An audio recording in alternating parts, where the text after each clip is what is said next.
going to be a jazz musician, at some point you've just accepted that you're doing this for the love and not necessarily for the money. I think jazz has such bad rep. People think about jazz, oftentimes they're like Outdated. scatting. Yeah, they go back to Or outdated, bebop. or something being black and white. So people are like, oh, the jazz artist died. You know, Yeah. you're like, no, there's people playing jazz today. There are drummers that can play the really complicated stuff and play the really simple stuff, and you feel all of it. And then there are maybe some drummers that can only play one or the other, and you don't feel it when they try one or the other. So I was listening to her, and randomly one time she kind of made a weird sound like Oh, and so I was like, scattered. what is that, right? So I started listening to her doing it more, and then I'm like, oh, it's scatting. And then I discovered like the greatest artist of all time. And someone, I remember having a housemate in uni, he was like, it sounds like pots and pans.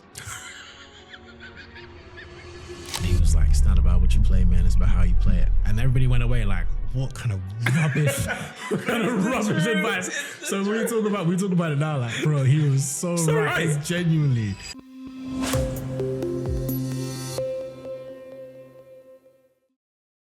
John, how are you, man? I'm good, man. How are you? I'm good. Obviously, I've known you for a long time. It's exciting. Yeah, it's going to be 10 years next year. It's 9 years now. You counted? I have a good memory for stuff like that. I have terrible memory, so that's good. I'm excited because it's kind of like I've watched your journey over the years, and you've reached this very exciting moment where you're going to be putting out your first, I guess, full body piece of work. I mean, how does that feel?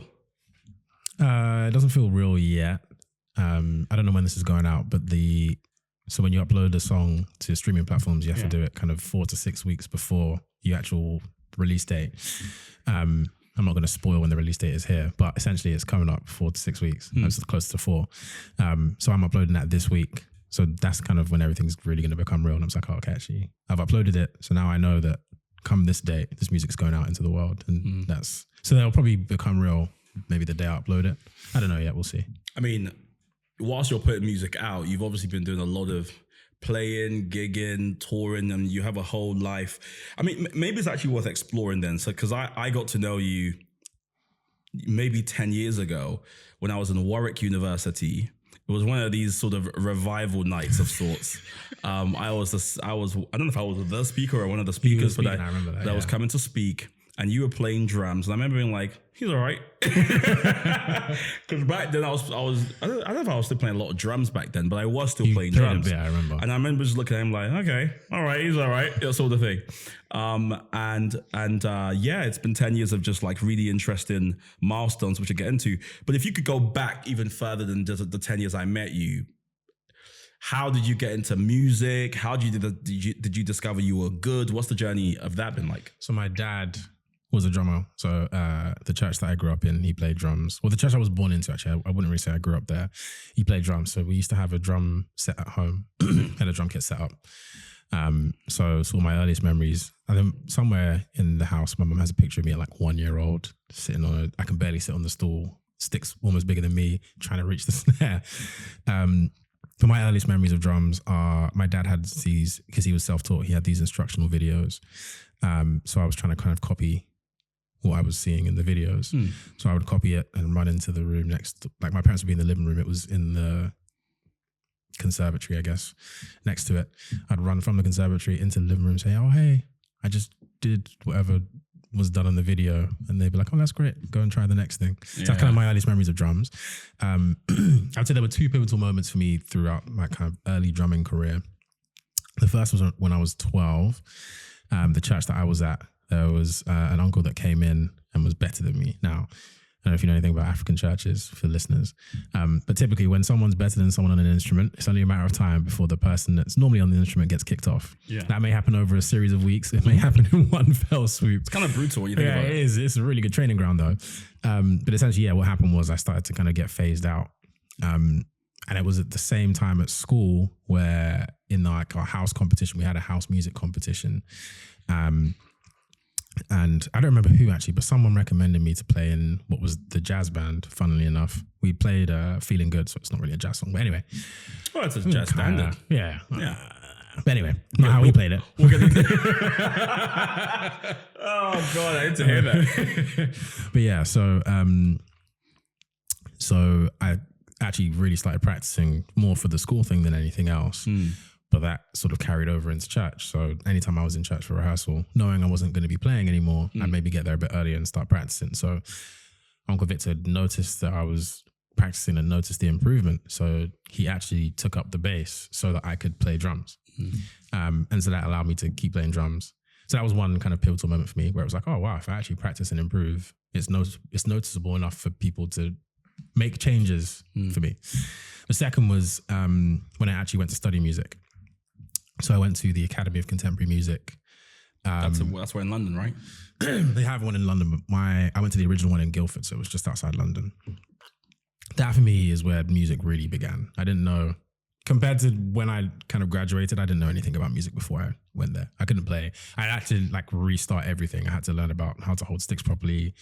It was basically starting from zero once I joined. Yeah. So when people say, oh yeah, we've known you your whole life, you're always good. I'm like, no, I couldn't play before I was 18. And I know that because there's this thing called shedding. I don't know if we'll get into it today, but it's kind of like drum battling, which is a really fun way of practicing. Drum battling? Yeah. It's a really, really fun way of practicing. So you get a bunch of drummers in a room with multiple kits and they trade over, it could be with the metronome or music or whatever, or nothing, but essentially you're kind of trading ideas. And I remember inviting some people from London down to come and they were shocked at what they were hearing. This was the end of the first term maybe. But they were essentially saying to themselves, yeah, the videos that you had on social media before that, we couldn't tell if you could play compared to what we're seeing now. Yeah. So I'll always say, I couldn't really play until I studied at ACM. So ACM was really the training ground. We had a bunch of things. We had obviously lectures where we like fundamentally got taught technique and all these sorts of things. We had live performance practice, which was you'd be given a song, learn the song, come and perform it, workshop it or whatever. And then we had workshops outside of lectures in school that were run by some of the tutors, which was a similar thing to the live performance thing, but it would be like you'd learn maybe a more complicated tune. You'd come and then in the actual workshop, they would now come up with a new arrangement and everybody would learn this new arrangement in the workshop and then have to play it. So kind of a combination of all those things really gave me a solid foundation to then go out into the world as a musician once I graduated. I just know that some people listening, this will be like they've discovered like some underworld they didn't know existed, where drummers are meeting up to battle each other. There's a school where you're getting lectures. I mean, I can only imagine, you're sat down and you'll learn about other drummers and music theory and all these sort of different things. I guess one of the things I'm just, again, channeling the energy of that person on the way to work, thinking, what on earth is going on? What's this drumming thing he's talking about? The first thing I would be thinking is like, obviously you come from an African family. How was this an option for you? Because wasn't there like so when are you going to become a lawyer? My parents were very unconventional with the way that they raised me. So I had actually accepted an offer to go to Exeter to study theology when I was randomly in the sixth form centre, and this girl in the year below, I was talking to her about, I don't even know what I was talking to her about. But anyway, I remember saying, oh yeah, I would have loved to be able to go and study music, but I never did music GCSE. I never did music A-level. So I didn't think it was possible. And she was like, no, there's like music schools that accept you if you just audition. I was like, oh really? So I just Googled it that day. Thought, okay, maybe I'll look into this. Ended up applying. But I think that all stemmed from a conversation I had with my mum. So when she found out I'd gotten the offer for theology at Exeter, she was like, okay, if money wasn't an issue, if you never had to worry about money, what would you want to do with your life? And the answer to that question was, I'd be a drummer. So she was like, okay, so why are you going to that? I mean, that is very progressive. Yeah.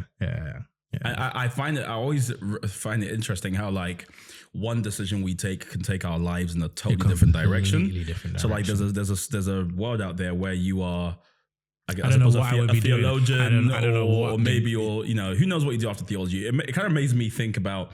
So when I was in sixth form, again, similarly, I remember obviously my mum wanted me to be a doctor. One of the kind of like triads. You're either a doctor, lawyer, or an engineer. Yeah. And I think I told a story once when I was speaking somewhere how literally all my life I had researched like the highest paid doctors who were anesthetists or something like that. They're the ones who administer the anesthesia before people go into sort of operations, and so because of the risk factor, they get paid a lot. So I would always impress people when I was super young because they'd be like, "What do you want to be?" And I'd be like, "Anesthesiologist," whatever it was called. They'd be like, "Wow." And then it's kind of a funny story because I was I got to the sixth form I picked accepted me late. It was this grammar school sixth form so for those who aren't from the UK, it's like a selective sixth form. So I was one of the late kind of tranche. So I went in, I was sat in the foyer, which is where you kind of like, sit down before you go to pick your final subjects. And I was next to this girl who I can only imagine was also part of the late group. And I asked her, what does she want to do? She said it. And then she said, oh, what are you going to be doing? Or what do you want to be? And when I was with so much pride, I sort of looked at her and I was like, I'm going to be a doctor and an anesthesiologist, whatever it was called. And she's like, wow. And I was just kind of like, yeah, I'm going to study chemistry, biology, maths, and physics. And she kind of sat back and she was like, I can't imagine working in the hospital. And I sat back and I thought to myself, neither can I. I actually can't imagine working. Like, I hate blood. I don't know what it is. I had somehow cognitively disassociated from what I was saying because like, I hate blood. I hate people being sick. Hospitals makes me sad. And when she said that, I thought to myself, what? I don't want to do this. So I went in and I picked politics. I picked English literature. I picked what else I did? I still picked maths and I did government and politics. Okay. So like my whole life changed like that. Like rather than going to become a doctor. So there's a world out there where I'm like operating on somebody, but now I don't know what I do. I mean, we say men used to go to war. Here we are on a podcast, right? Podcast. But like, do you ever reflect on how that decision could have just taken you somewhere totally different? I never would have been able to do the music that I've done if I hadn't studied those 2 years. Yeah. So it was like a fast track degree. So we studied from September through till August the first year and then finished in August the second year.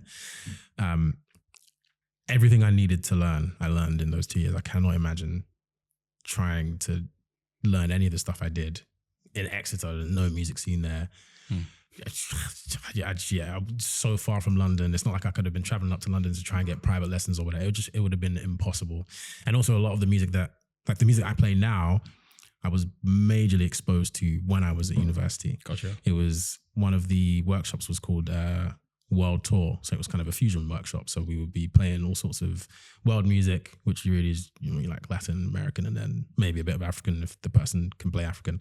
And so, my lecturers would be sending me, go and listen to this person, go and listen to that person. You need to listen to this album, go and digest this drummer.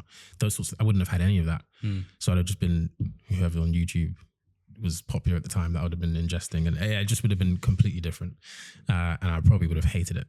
Well, what's fascinating to me as well, though, is that obviously, so you went to school. I'm guessing you learned about having a career as a drummer, which is like, I mean, it feels like being an entrepreneur because like it's just nothing's guaranteed. Like I just feel like there's just not enough spaces for.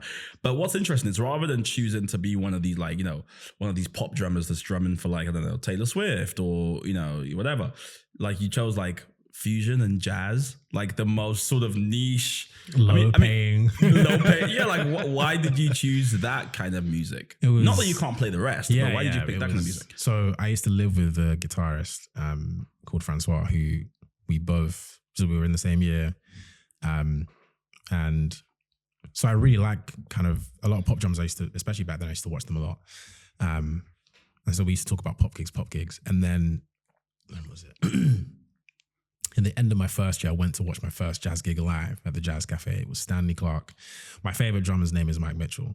And so he was playing for Stanley Clarke. So we did everything we could to get into that show. Thankfully, I had a friend who'd met him at North Sea Jazz Festival the year before. So I remember when he flew in, because they were in London for a few days. So we managed to meet them the night before their show. We went to their hotel at like 12 a.m., met in person. Wait, you just went to the hotel? Well, so he'd already met. So my friend DM'd him on Twitter and he sent him his number and said, "Oh, cool. Well, we can meet up tonight. We've got an off day." So we ended up going to the hotel. They gave us the address. Went to the hotel, met with them the night before, and they were like, "Okay, cool. Yeah, you can come to soundcheck." So we were like, "Oh, what time do we need to be there?" "Yeah, come for 5. 4 p.m. we were outside that jazz cafe. Open the doors. Taking no risk. Open the doors. That's so funny. So we were outside the jazz cafe ready. I had to contain Mike's time. I've been watching Mike for like, at that point, maybe like 2 years, like religiously. Every video that was online of Mike I'd watched, I'd studied, I'd downloaded, because he was absolutely incredible. He still is absolutely incredible. And And so it was so strange watching him do stuff I've seen him do, but in real life, and hearing it in the room is completely different to hearing it online. And it just gives so much context to when you then go back and watch videos, you know how it actually sounds. And if you're a good drummer, you will always sound better live than in a video or in a studio or whatever. So that night, and bear in mind, this is towards the end of my first year, it was like I'd watched my entire course in one gig. Everything that we were studying with technique, he was doing. He was doing open-handed stuff. He was doing all the jazz stuff that we've been working on. He was doing everything. He answered his phone on that gig. And the Stanley Clarke gig is one of the hardest jazz gigs in the world to do anyway. And he was, at that point, he was 21, the drummer. He was 21 then. So the fact that he was comfortable enough on the gig to be able to answer the phone on the gig while playing that level of music was mind-blowing. And that was what's the canon event? That's what they say. And yeah, it was a canon event for me. I was like, I have to do that. This is what I want to do. So you're sat down, you're watching him, and you're just like, this is it. That was easy. This is it. That's so interesting because I'm always on the search to like when I speak to people who do kind of interesting things or wonderful things, I'm always trying to work out when was that moment, either when you're doing something. There's that old film, it's not old, but it's a few years ago now, called, is it So? It's called? Yeah, the animated film. Yeah, that's a good film. Have you seen that? Yeah. Funny enough, they're playing jazz in that, right? The guy's playing jazz. And there's a term he uses. Do you remember it? When like you're in flow or something? Flow state or something like that. Flow state, something like that. Where you're just like, this is it. Like this is the thing where you feel connected to whether it's purpose or like your larger sort of calling, whatever it is, when you just feel like I'm doing what I'm meant to be doing right now. Yeah. And I guess maybe for you it was that night where you were just watching and going, I think I found the thing. Yeah, it was. I was just like, this is it. And also, it wasn't just him and what he was playing. It was also, and it's not necessarily just a jazz thing, but it happens more in jazz where, because depending on the band you pick. So someone like Stanley Clarke, he's picked essentially virtuosos to all be his band members, and so they all have their own people that follow them. So, for example, there are keys players that I play with now that were also at that gig. But they went to see the keys player that he had. He had a virtuoso, Becca, who was like 19, 20 then. So we were on opposite ends of the room. He still has footage from that gig, and I was like, "Oh, you were there?" He was like, "Yeah." He was telling me, and I was like, "That's so funny. I was there to see Mike. You were there to see Becca." But essentially, because you're picking people that have they carry their own weight as an instrumentist, musician, whatever. It was almost like they bring their own community. So that night at the Jazz Cafe, if you haven't been to the Jazz Cafe, like the main room is standing only, like kind of the seating's on like the first floor. So you could almost by section see which musicians were where, because around the drummer, I saw half the drummers in London. Where Mike was, we were all standing behind him. All of us had our phones out. There's a drummer there called Dexter, who was friends with Mike. He'd known Mike a few years before. And I think he'd seen Mike play a couple of times before. And he'd studied the gig. So he knew a lot of the songs that Mike was playing. And I remember thinking, well, I guess before I get to Mike's level, I need to get to Dex's level because Dex already seems to know the music, that sort of thing. Which is funny because then a few years later, when I went to see Mike with someone else, I knew all the songs. I was essentially the Dexter of that situation. But yeah, so it was like the community. There were so many of us in the room that were drummers that were all kind of trying to push to get to the next level. And we all knew, well, when a drummer like this is in town, you drop what you're doing. If you have a gig, you sub it out to someone else, deb it out to someone else. You go and watch that gig because it's those moments of inspiration that you get are more valuable than the £200 you were going to get to play at the Ned or whatever. I think we're taking a lot of things for granted. So, full disclosure, in another life, I was a musician. So when you're saying words like virtuoso and jazz, I'm just like, yeah. But I'm thinking someone listening, they might be hearing some of these words and they're like, what? Because even something like jazz, right? I think jazz has such bad rep. Like, in like popular culture, when people think about jazz, oftentimes they're like outdated. Yeah, they go back to or outdated bebop. Or something being black and white. So people are like, all the jazz artists died. You're like, no, there's people playing jazz today. Yeah. So like, if you had to explain jazz, like what is jazz? I would say this. I love this question. My brain's like, I want to answer it myself. But go ahead. What's jazz? I would say probably the jazz purist would hate my answer, but the spirit of jazz. Oh gosh, I am a jazz purist, so let's see how this goes. The spirit of jazz to me is about improvisation and creativity. It's about creating a framework for you to be able to do that. And depending on the jazz. So you have like free jazz, which is very improvisational and creative, and then you have more structured jazz where you play an entire song and then there's maybe a little solo section. But yeah, I would say that the spirit and the essence of jazz is improvisation, creativity, exploration, trying to push boundaries, push yourself, push the band. It's about interactivity, interplay between band members. So everybody's listening to each other. So one of the things I love about jazz gigs is they're never the same. And I watched, so when Mike came here in 2019 with a band called Spirit Fingers, and they did 5 shows that week. And I went to, I think, every show. And they were completely different shows because it's all about improvisation and creativity. You will never feel the same any given day. Like you could go through the same stuff 2 days in a row, but you're still going to feel a little bit different, and that will show up in how you play. Or even if let's say that you're exactly the same and you miraculously manage to feel exactly the same and play the same, because the bassist now feels different, they're going to play something different, which will make you play something different. So it's not like for example, like a pop gig where the song is a song, play the song exactly how the song's meant to be played. Essentially no variation. Maybe you get a 8-bar drum solo if you're lucky, and then maybe that might be where your variation is. But essentially, you know you're going to see the same production every night. You're going to see the same show.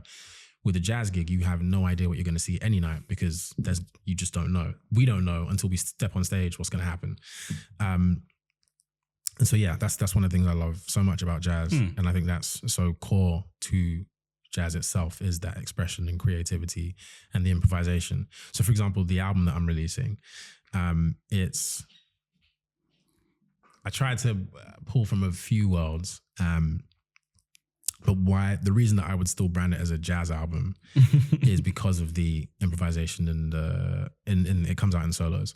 And I guess obviously like the harmonic element and things like that. But essentially it's, in a normal song, you wouldn't have the solos that my album has because most solos are, you're given restrictions. And even though I technically I just essentially gave people longer periods to solo through, but it means that they can tell a story and they have time to take their time and things like that. And so, yeah, I'd say those are the most important tenets of jazz for me. I think that's an answer. You've spoken like a drummer. And you are right. I mean, obviously improvisation is so key, and it's why I'm really excited for your music to come out, because there's at least those who are jazz minded, there's a freshness with which they approach music that's very like, it's just fun to listen to. And so I'm looking forward to hearing that. Jazz is also a uniquely Black sound, I would say. It's a uniquely African American sound. Of course, everyone's welcome to take part in jazz, but if you're thinking about origins, you think about New Orleans, you're thinking about the like early 1900s, where we're really seeing sort of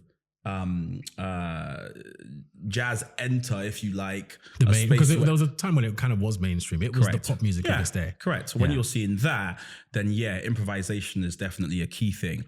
Obviously, back then there was a more rigid time signature, right? You'd expect things to have swing. You'd expect things to be 3 over 4.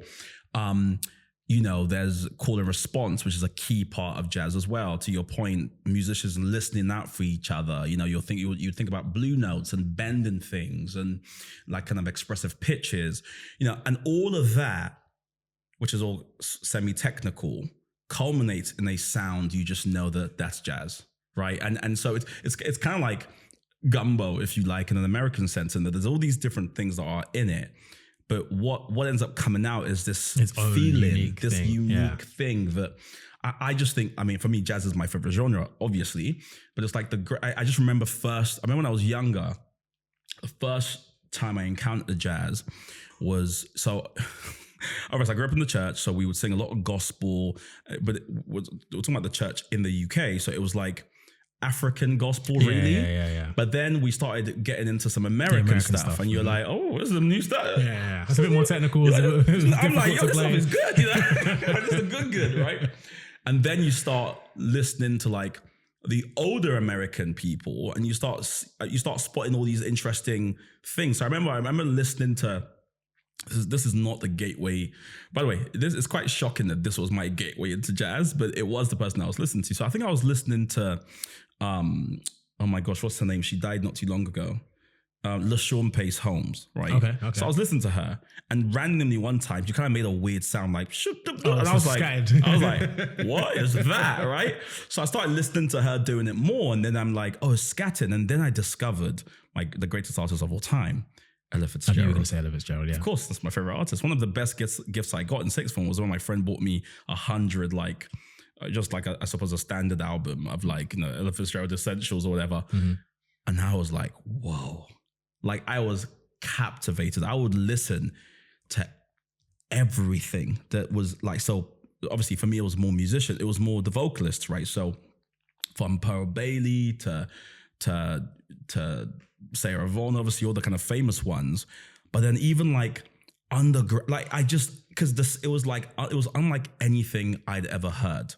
And like, I feel like a lot of people don't give jazz a quote unquote chance because what they unfortunately have heard is some guy going shoo-boo-doo-ba, and they're like I don't get it. Or they think it's music, it's like simple music because it's all like, you know. That, or they think is too complicated to get. Like There's that as well. It doesn't seem to sound good, or it doesn't even. Yeah, so there's doesn't people evoke who, any you feeling. know what someone out of used to it. say, because I used to listen to, there was a time when obviously I started getting into sort of the Miles Davis of the world and whatever. And someone, I remember having a housemate in uni who was like, it sounds like pots and pans. The thing is, I couldn't believe he said that. I looked at him like, do you know what he's doing right now? He's bending time. You know, I'm looking at him like, and I think it does have that esoteric, like, oh, it's for like intellectuals or like snobs and it doesn't sound good. And I'm just like, no, it is something about training your ear. There's definitely that. I was going to say, it can be an acquired. There's definitely some out there Miles records that. Yeah, there are some stuff that I'm like, train your ear to be able to appreciate. Well, there's some stuff that like with folks who play around with time signatures so much that it is a bit annoying to listen to. You're like, this is hurting my brain unless you're into that kind of thing. Yeah. Lots of fans is crazy, but I do. It stayed with me. I was so offended. I was offended on behalf of Miles Davis. You know, but I mean, addressing that though, like, how would you address all those preconceptions people have about jazz? Because some of you even have listened. I mean, if you're listening to the episode this far, thank you. But I think some of it may also even be like, should I give it a try? I'm like, jazz is not my thing. I love Taylor Swift. This is the thing about jazz. So I mentioned jazz purists earlier. There are some people that want jazz to stay in the 50s, 60s and not have moved on at all. And it's like, that's real jazz. Everything else after that is a derivative. It's not real jazz. There's a pianist called Ruslan Sirota who used to play with Stanley Clarke. And he did a video about that, and he was saying, you know, everybody's complaining, like these older kind of musicians are complaining about all the things that were lost in jazz, and now everything's more about groove and da da da. And he was like, but that happened in your time. It was like when things went from, you know, more being big band or Dixieland to more of the bebop stuff. There were things that were lost there, and there were things that were gained in that sort of era. Very true. And I think it was just a really refreshing perspective that, like, yeah, jazz now is a lot more groove based. So my albums is a lot more like that, which makes it more digestible to people now. And, you know, for the jazz purists, it's contemporary. It's not real jazz. That's fine. But like I said, the spirit and the essence of what makes jazz, anyway, to me, jazz is still there. So kind of in what we're doing, we're honoring the tradition that comes before us, but we've placed it in today. So essentially, like my album to me is what jazz in London in 2026 sounds like from a Black Londoner. Which is very exciting, and like I said, there's a freshness with that I think everyone should sort of like everyone should try and listen, right? Just to lean into that, because hey there, if you are enjoying this podcast so far, then I have a small favor to ask. Would you consider subscribing or following wherever you're watching or listening to this? You know, it's a small thing you're doing. However, it makes a really big impact on the podcast, because if more of you subscribe, then we're able to attract even bigger guests. So would you do that for me real quick? Okay, back to the episode. You know, you keep talking about jazz purists, and I feel a slight indirect, but away from that, I do think though that like there's a rebelliousness which was there with the conception of jazz. That I would say it's morphed now. So the rebelliousness is a little bit different now because jazz is no longer popular, and so the rebelliousness is now, well, you know, everybody's kind of shunned us, pushed us out, so we can just do what we want.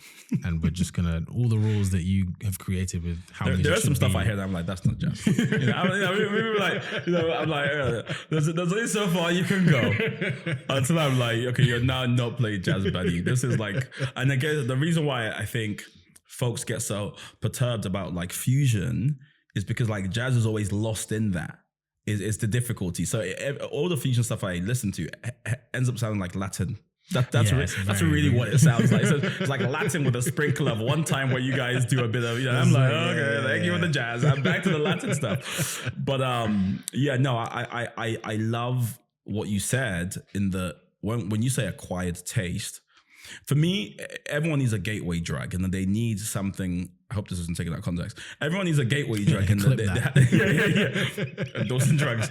Everyone needs a gateway drug, and that they need something to sort of consume first that opens up their mind to everything else. Oh, like there's so much more. Because again, my I didn't get into jazz because I'm like I'm on the hunt for a new time signature. Like that wasn't the thing. Yeah. It was seeing, listening to jazz standards and the simplicity of like, okay, here's like even like the like Gershwin's songbook. There being like a set of songs that everyone attempts but approaches it differently. Like there's a simplicity and a timelessness to like the music that I find not as like a relic of the past, like it's on X Factor where you have like big band week where everyone everyone just sings Summertime, and I was like no. There's something transcendent about that music and how much soul was in it. Like even I know obviously soul is technically a different genre, but like for me jazz is soul. That there's so much feeling. Especially when you look at the history and you take a look at early origins, even in Negro spirituals and the pentatonic scale, and how that kind of slowly and then you go into like even all the blues sort of influences. Like there's if you're looking for music to make you feel something, you gotta listen to the blues. Yeah, 100%. Like where they were singing from is different. So we have these conversations right, about what we went through versus like what other musicians went through. You gotta listen to the blues. Sorry, go ahead. And it is interesting. But there are a couple of things that are interesting to me about that era. Is one, like what we now know as music theory didn't exist when they were playing it. Correct. They were making up just a shared theory. Understanding. No. As in like they would do stuff. And what they did ended up becoming, that's this scale. But like it didn't exist. Correct. They were literally creating an entire world of music through what they were playing. I doubt they knew. Language, essentially. I doubt that they knew that 40, 50 years later, we'd all be transcribing all the stuff that they were, the entire schools being created to study what they did. But it's just because we live in an age now where it feels like pretty much everything's been done. So like you're just kind of reinventing the wheel or trying to find a way, but like, what they did before they did it did not exist, which is incredible to me that they were creating and boundary pushing so much. They were just constantly creating new things. But also, I mean, of course your music's going to feel, your music's going to convey feeling when the only reason you're allowed to play in this club is because you can play. And then as soon as you're done, get out. Or you're watching people that are way worse than you at what you do get all the praise and adoration, and you know that they're stealing all the stuff they're even stealing is from you, but it's just a worse version. Like, of course, all those things are going to affect you. So, it is interesting, kind of when. What do you make of that then? Because this opens up that age old. I don't know if it's a debate or at least tension of the environment. So, when to your point, when you're in an environment of subjugation, hardship, you produce some good stuff, right? But then when you're in this sort of we have liberty, everything is sweet. That music don't be hitting. It's very. So, what do you make of that tension of, well, you're a musician, you're making music, but like it's always funny is so I've written because I play the drums and not like a melodic instrument. You play the keys? No keys. You're learning keys, though. Don't tell everybody that. Oh, is that meant to be a big surprise? Surprise in like 2 years when I come up and start playing keys on my gig or whatever. Yeah. So I was writing songs with everybody, like with different musicians that played melodic instruments to kind of help me get the ideas out. And I would essentially sing whatever I needed them to play, and then they'd kind of figure it out. By the way, super cool. I remember we're going to one of your gigs and you're playing and you're singing. Yeah. I said, okay, all right. I forgot who does that really well. Anderson .Paak is the famous one for doing but that. Even the I can feel it. He sings well. Phil Collins. Phil Collins. Yeah. By the way, I saw this meme. Sorry, before you go into your story, of Phil Collins looking like a supply maths teacher, right? Just like on a stage. and like he just wearing a shirt, I think like I've seen the whatever, video and there's you're like talking literally about. hundreds of thousands of people in the crowd, right? And so I was like, Phil Collins dressed as like an a IT supervisor. yeah, like an IT supervisor or something. Walks on the stage, walks on the drums, grabs the keys, and I'm like, what a time, man! Like the simple, I don't know, man. But anyway, so go on, you were saying. But yeah, so I wrote a lot of the songs with people that played those instruments. I'm trying to remember what I was even going to say now. You were saying we were talking about hardship, yes, the hardship Yeah. producing. So I mean the first like 3-ish songs on the album that I wrote in one studio session with 2 musicians, and the only reason that we wrote was because it was meant to be a rehearsal for a show that I had, and some of the other musicians didn't show up. And I was like, well, we booked the room. We have nothing to do. We can't rehearse these songs because we don't have the band. I'm going to have to change the set list. We might as well just write some songs. So we wrote 3 songs. And I remember we came out of the session and Insight, one of the guys that was with me, was like, what? He's like, you know what I have to go through to write the songs? He's heartbreak. Some songs are named after women that deserted him and all these. Like, do you know the things I have to go through to write my music? And because 2 people didn't show up to your rehearsal, you're able to just churn out these songs. So yeah, it is interesting. But I'm more calculated in how I am. So the thing that gave me, I guess, the liberty to really kind of put this album together was when I realized that the great steal. Yeah, that gave me creative license to be like, oh, so I just need to figure out what I like about this song, or what is it about this song that makes me feel a certain way. And as soon as I can kind of identify that, I can create something else from that. Because I always used to think that you had to sit there and pull out of the ether an idea, song idea, and and then I realized, actually, we listen to enough jazz, you realize that, but this person was definitely influenced by that person. Correct, and this person was influenced by that. Oh, so really, we're all just copying from each other eventually, if you can trace it back far enough. And so that made songwriting way easier for me. But yeah, so I kind of, I guess I hack in terms of the way that I write songs, as opposed to other people that like have to sit there and life has to be terrible and then something will come to them and whatnot.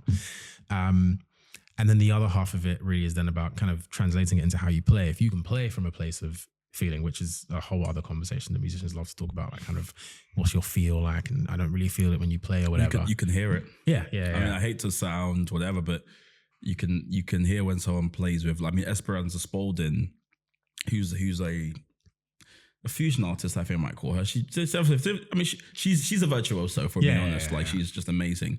So she sings, she plays double bass. And there's one particular sort of gig she did, I forgot where it was, where she was saying,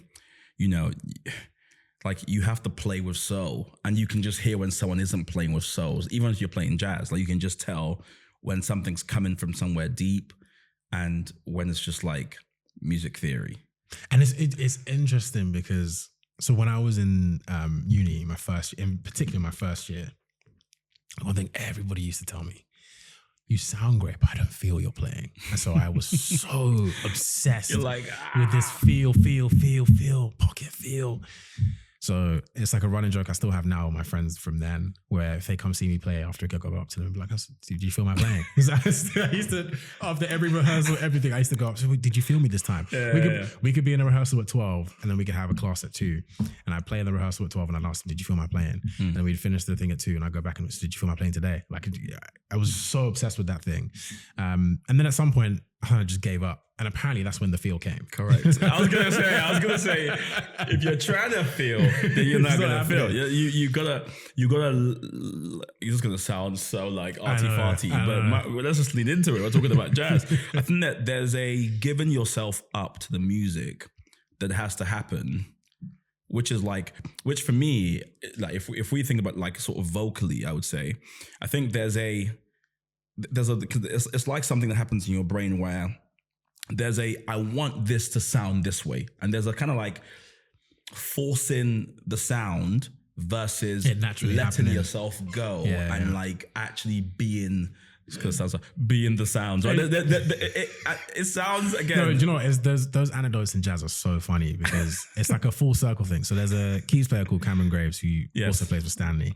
And I remember we went to see him at Troy Bar, and insight was like they were asking him, you know, for tips and like, you know, how do we get to your level? Yeah. And he was like, it's not about what you play, man. It's about how you play it. And everybody went away like, what kind of rubbish, advice? So we talk about it now, like, bro, he was so right. It's genuinely, they sound so trivial and stupid, but they genuinely are so true. And it's why we say it's a universal language, because with music, even if you don't, like, I was recently in an amazing band. I was telling you about it last time we spoke. Club in Brooklyn near Bed-Stuy called Lunatico. And one of the first nights I went, I heard this like amazing band playing, but we actually couldn't get in for some reason. Like, it was fully packed, whatever. It's a great venue. I'd recommend everyone go check it out. The next time I came, which is the only time I was free, it was this sort of Spanish band. Spanish jazz singer, and like this amazing sort of fusion band that accompanied her. I don't speak Spanish. So I remember looking at the thing being like, why is this the one night I'm free is some Spanish woman from, I think she's from Cuba or something, or whatever. I'm like, okay, that's what it is. So I go there, I sit down, I'm with a friend. The friend's not really jazz inclined, but they're a musician themselves. So I was like, they might enjoy it. It was one of the best nights I had last year. I didn't understand a word she said. You don't need to. But there's like literally the whole set. Melody, and I just sat back and I just fit right in. At the end of the set, she did do like a very questionable version of Hit the Road Jack. She's like, he did it all, Jack. Don't you? I was like, those are the lyrics. But you know, but I was like, oh, I understand something. Yeah. But I didn't need that, because there's a way she sang, and there's a way they all played where I'm like, I know exactly what's going on, even without me speaking Spanish and feeling like I know the exact words. So when we say music is a universal language, I believe that it transcends. It's the one thing that doesn't need your permission to like touch you in the deepest of places. Yeah, for sure. Where with other, so even when I came to see you play at the Ronnie show at Ronnie Scott's, when I had great steak. I always say that. The steak was good. I have to give it to them. Whoever was working that night did a good job. But beyond that, I was sat right at the front. I was watching you play. I felt every single thing. It was one of the best nights I've had, like just consuming live music. And I thought to myself, this kid's gone somewhere. You know? Might be going places. Those jazz bars with a guy with a cigar in the back, you know? Let's hear the kid play. You know, I'm like, kid's got something. You know, like it was amazing. And so like, you know, there is that feeling thing that comes out, to your point, that it just bypasses all your kind of cerebral and just cuts right here, and you go, I feel connected. Like we are having a moment as a collective in the room. And the room. And this is the conductor that's taking us there. Yeah, that's also one of the reasons why I love jazz music is it's way more intimate. Correct. So Francois, for example, and Francois, essentially we're both kind of doing what we were talking about 10 years ago when we were, you know, living together, which we were having like a moment, think about that at the end of last year, like this is crazy. But I mean, he was doing kind of Sugar Babes and Stormzy and all these big pop gigs in the UK. And so I've been to see him at the O2 a couple of times with the Sugar Babes, and he'll get me on the guest list, but where I'm sitting is like, I have to zoom in on my phone to be able to see him on the stage, right? Whereas if you come see me play, you can touch me you can actually touch me on the stage. Yeah. So there's just this level of intimacy that comes with a jazz gig, where, you know, you're close enough to be able to see the interaction between the players. So I think one of the reasons that my gig kind of stands out a bit more is because of how much fun we have on stage. And that speaks to the feeling thing. I think once, there are a few musicians that I can think of that it happened with, but like we enjoyed playing so much. We essentially became like, we basically started dancing when we were playing. Mm-hmm. And so you can feel that because we can feel it so much. And yeah, you start to realize like, okay, there are multiple people that will come up to us after a show at Ronnie's, for example, and just be like, you guys are having so much fun on stage, and it translates to them like that energy is infectious, and it kind of, they're tapping into that. Like, I had a terrible day at work and I just came here and now my spirit's been lifted and that sort of thing. So yeah, I think about that all the time. Like I remember when I didn't have any feel at all, apparently, and I stopped caring. Just a robot. You're a music robot. And yeah, so it is interesting kind of when you now see, there's a running joke right now on Instagram about, there's a school in Boston called the Berklee College of Music, which is like one of the top kind of music schools in the world. Their alumni is ridiculous. But there's a running joke right now about how all the drummers from there overplay a lot, and they all play these really, really complicated grooves that just try and kind of stack a bunch of notes in a space that they shouldn't all really fit. And that's sort of the running joke that everybody's making at the moment about, oh yeah, POV, a Berkeley drummer's playing, it's just a bunch of notes, right?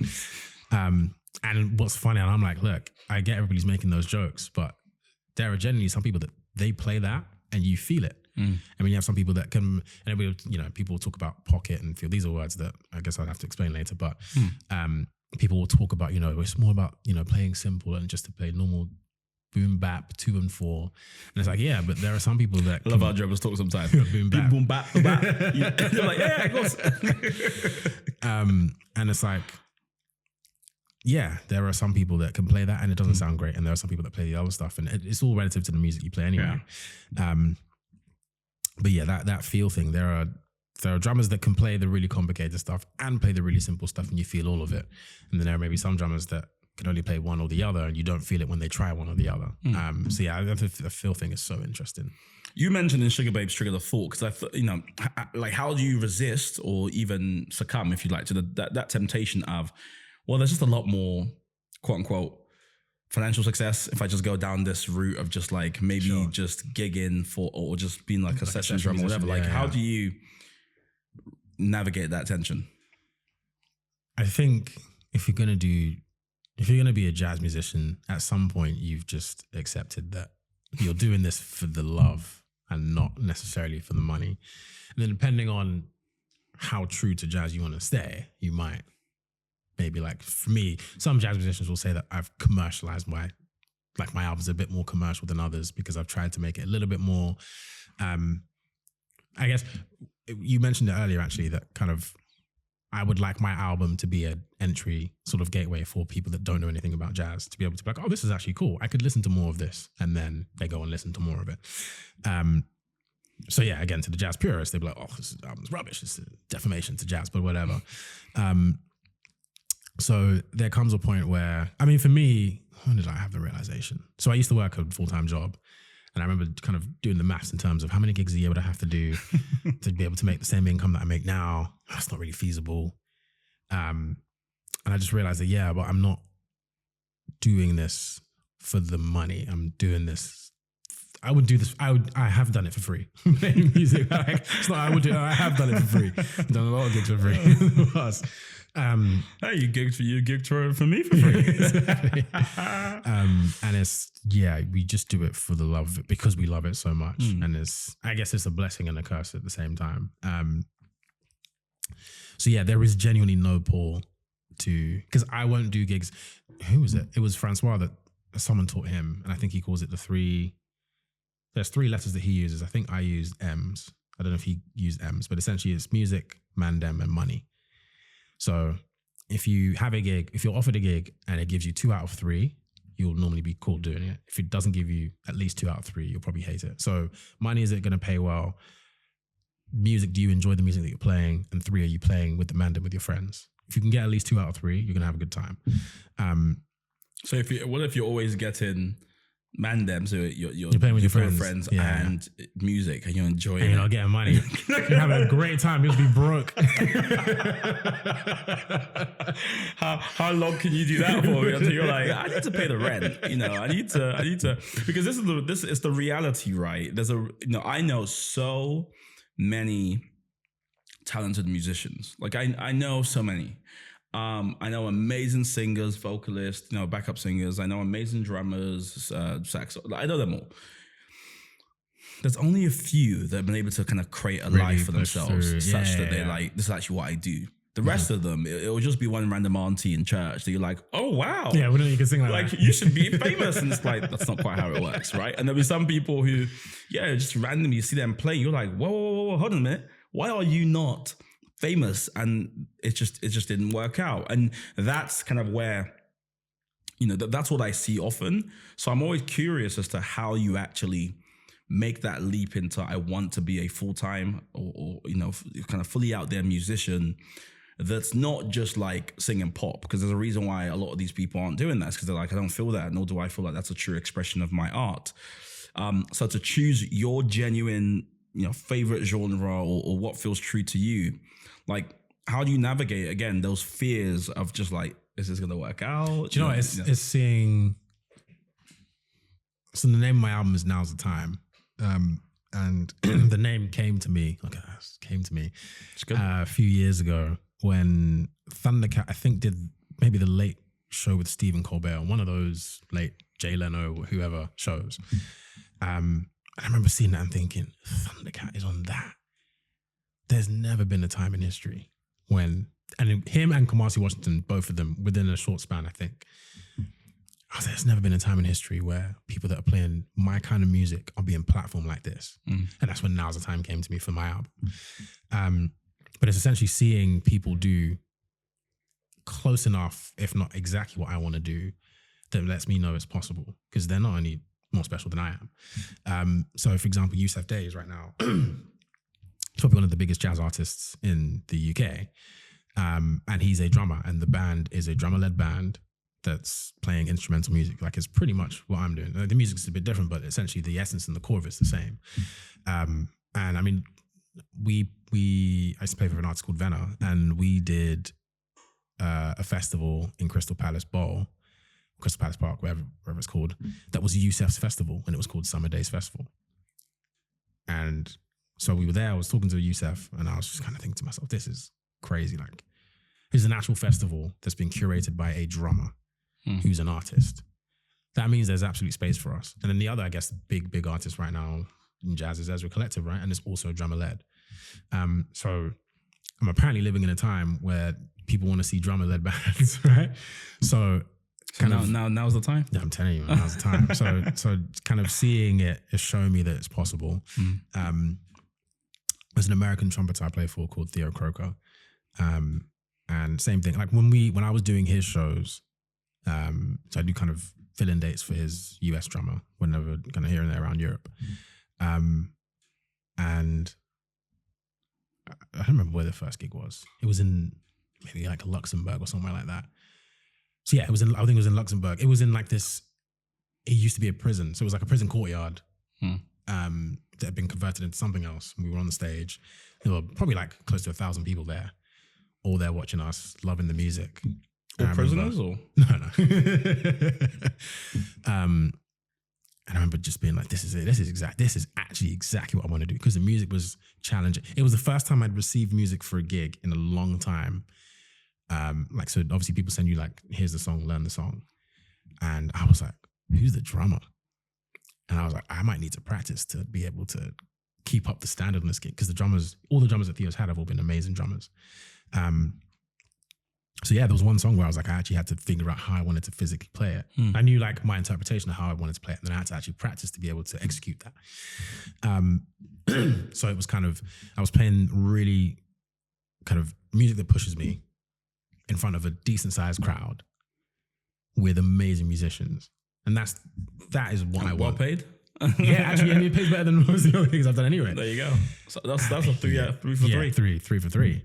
And I was like, this is exactly what I want to do. Yeah. He's just playing a different instrument to me as the leader, but like, this is exactly what I want to do. So kind of a combination of all those different things happening have shown me that there is a path to what I want.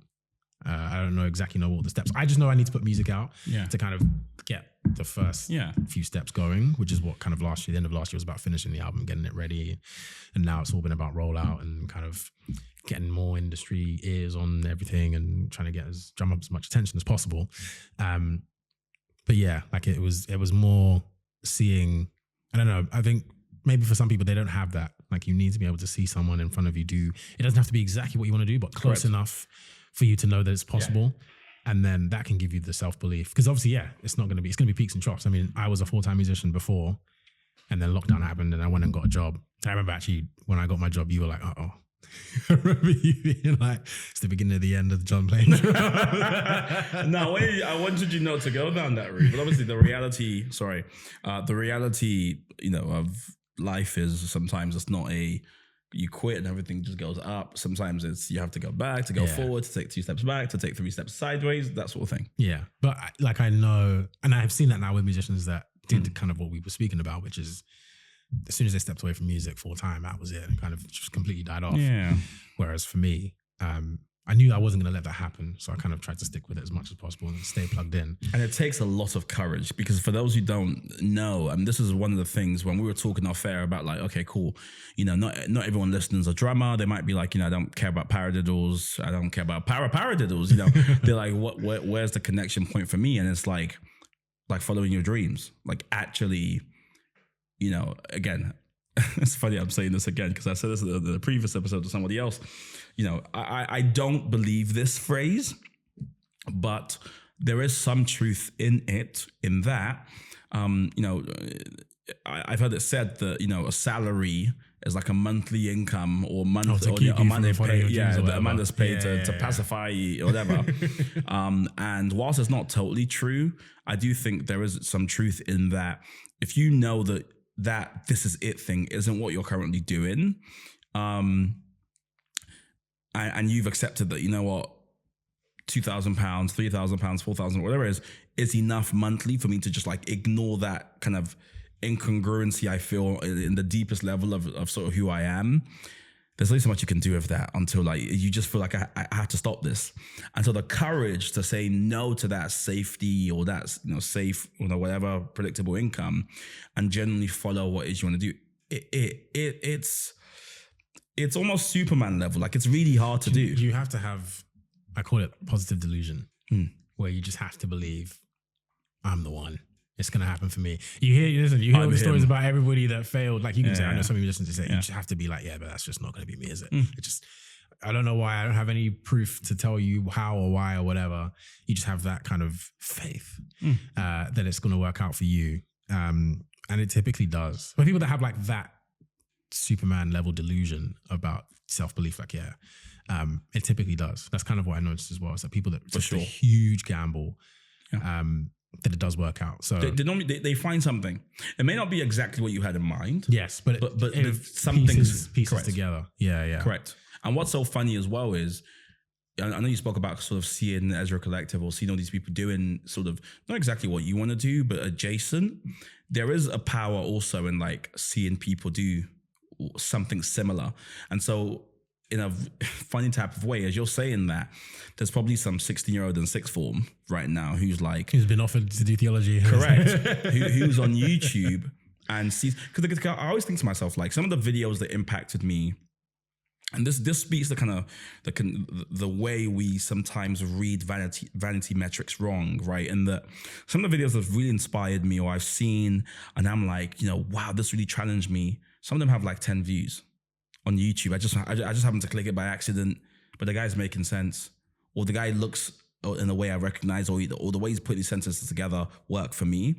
And that guy obviously may look at the video and be like, 15 views, what a shame. Yeah. But two people who really needed to see that saw it, and that was all the permission they needed to go, oh my gosh, I can release a self-titled album, or I can be a drummer, you know, I can have a drummer-led band, or all that sort of stuff. So like, it's so powerful to just like just being yourself and following your dreams and all the stuff like sometimes we scoff at because it's like so cringe.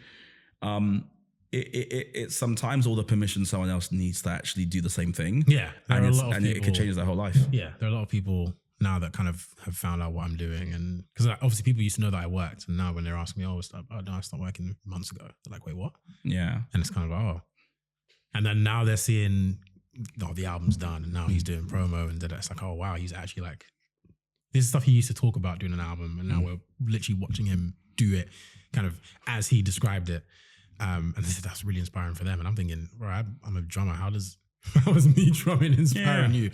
But it's the whole piece of, you know, you had a dream, you maybe vocalize that dream to other people, and now you've actually committed to it, and you're taking genuine steps towards achieving that. And then people will see when it starts to work out, then it's like, oh wow, okay, yeah, well, if he can do it, I knew him as John, went to school together. Yeah. If he can do it, then of course I can do it, that sort of thing. So yeah, it is really, really inspirational. I'm kind of wondering, from your perspective, how you want this album to be received. Like, do you want people to think any particular thing, or are you sort of like putting it out there and just hoping for the best? Like, what's in your mind? It will actually be interesting to hear what people think of the music, because I know what I was going through when I was recording and creating. And I know that they're going to have their own interpretation when they hear it and how it's going to speak to them. So it'll just be interesting to hear, oh, this song made me feel this. I'm thinking, really? How? I just found that stuff really interesting. But essentially, yeah, you have, I mean, I know like kind of people that already are into contemporary jazz will love the album. My main kind of goal and I guess focus is really to draw the people that aren't familiar with jazz into the jazz world. Because I'm essentially just giving you a sneak peek into, there's this whole other world that you guys are not familiar with. That's really, really cool. If you can get over the hurdle or the hump of, oh, I don't like jazz or I don't listen to jazz. And also it's meant to be something, for me, the album is meant to be an invitation to experience it live. Music is one thing. Live music is a whole other ball game. And jazz is created for live performance. So there are specific things I didn't do on the album because I was like, I'm going to leave that for live performance. I'm not going to, so we changed certain arrangements and made certain adjustments so that you have the album and you can love the album, then you come and hear it live, and then we're doing extra things and you're like, oh my God, I can't believe that wasn't on the album. There's all of that where, because I hate, you have it sort of the other way around, for example, where you hear, and I'll probably do a live version of the album next year anyway, but where you hear something live and then you go back to the album and it's like, oh no, this is nothing like. That happens all the time. Everyone sounds better live. Like I am that guy. Anything I listen to, I'm like, is there a live version of this? Yeah. Is there a live recording? Is there a live? I just need to see the live recording or go there and listen to it live because I just know everything sounds better. It's just like the studio version is always the worst version of everything. Yeah, that's again, but maybe that's my ear. But I just hate studio versions. Yeah. And the thing is, I really like, I'm a similar way. And I actually really like the studio version of all my songs. So I'm like, it's just going to be so much better live. I can't wait for people to hear it, love it. And then you hear it live and you're like, oh my goodness, I didn't think I could love this song more. And now I've heard it live and it's a whole other thing. So yeah, in terms of the reception, it's definitely, I would love for it to touch, in particular, the diaspora. It just annoys me that but most black people in London really only listen to, which is obviously great, you know, the countries that we come from, our music is our home, it's our heritage, all that stuff. It's either that, it's like Afrobeat, maybe if you grew up on your parents listening to Fela or whatever, Amapiano, and then maybe a little bit of like R&B. And then outside of that, and drill, like if you like rap or kind of hip hop, those sorts of genres. But anything outside of those genres, it gets no airtime. But a lot of the, like, at least in the Western kind of hip hop and all, those all come from jazz anyway. All the samples are taken are either funk songs or jazz songs, right? All the producers are listening to jazz records to put everything together. Yep. So you're already listening to the music, you just didn't realize it. Let me show you this actual world. Let me show you where everything actually comes from, so you can hear it in its own context, how it was originally created, conceived, that sort of thing. So yeah, I mean, what I would also love is for like people to discover me, and then imagine I go to see one of my favorite shows and someone comes up to me in the crowd and is like, oh, you're Jon, I love your album. In fact, you're the reason I'm at this gig because I only discovered this artist because in an interview you mentioned that this was an influence, or, you know, that sort of thing. So for me, it's not just about, you know, hey, me, sell tickets so I can perform or whatever. It's also about, there's this really cool world that I'm part of that I would love for everybody else to be part of, and I'm kind of the albums to invite them into that world. I love this, man. There's so many levels or strings that people can follow. I would implore everyone obviously to go have a listen, to watch, to give feedback, but also to stay tapped into your journey, because you are literally somebody who is just living out their dreams. And there's something, even if you're not into the particular thing that person does, there is something so amazing about watching the sort of truest expression of somebody as they kind of pursue their thing. So looking forward to see how it all goes and how everything's received. And I don't know when the next live show is, but I'm looking forward to that as well. Do I need to do the American thing and plug myself now and say, okay, just check it? Because all that will be online. This is great, man. Just looking forward to watching your journey. Thank you very much. Thanks for having me on the pod. Thank you so much for watching this episode all the way to the end. Here's what I need you to do for me now. Would you hit the subscribe button? That way this podcast can grow and we can invite even bigger guests. Don't forget to drop a comment as well. Let me know what you enjoyed, what you didn't enjoy. I read every single comment, and I look forward to seeing you in the next episode.